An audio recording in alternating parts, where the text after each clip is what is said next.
Congressman Neal Dunn of Florida had had some real health challenges, and it was very serious, and had had a pretty grim diagnosis. And I mentioned it to the president, and I said, Congressman Dunn is a real champion and a patriot because he's still coming to work. And if others got this diagnosis, they would be apt to go home and retire. And what was the diagnosis? It was, I think it was a terminal diagnosis. He would be dead by June.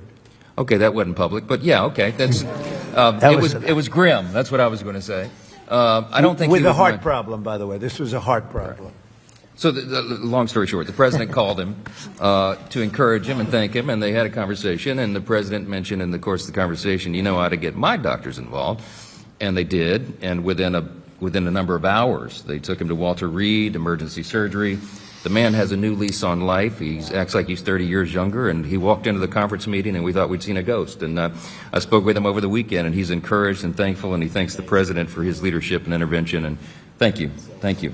He actually called Mike. Mike called me, and he said, "Sir, we're up by 3, but we're going to lose 1 by June." I said, "Who?" Neal Dunn. He's a great congressman. Incredible. He called to say that he was terminal, really bad heart. There's nothing they can do.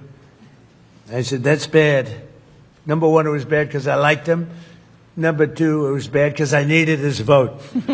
But he really said, Mike, I'm going to last this out for the president and you, and however long I live, I mean, it looks like June is the time, but however long I live, I'm going to be voting for you. I mean, how many people are going to say that? Most of them are going to say, Mike, I'm retiring immediately. That's the end. He's an extraordinary man. But he didn't do that. It was really impressive. And then I realized I have doctors in the White House. The White House doctors are incredible. And they've helped me with other people. They're helping me with people right now. People that are very sick are like they're miracle workers. And I said, I have to call them. And I called the 2 doctors. They're both great. And they immediately went over to see the congressman. And he was on the operating table like 2 hours later. Yeah.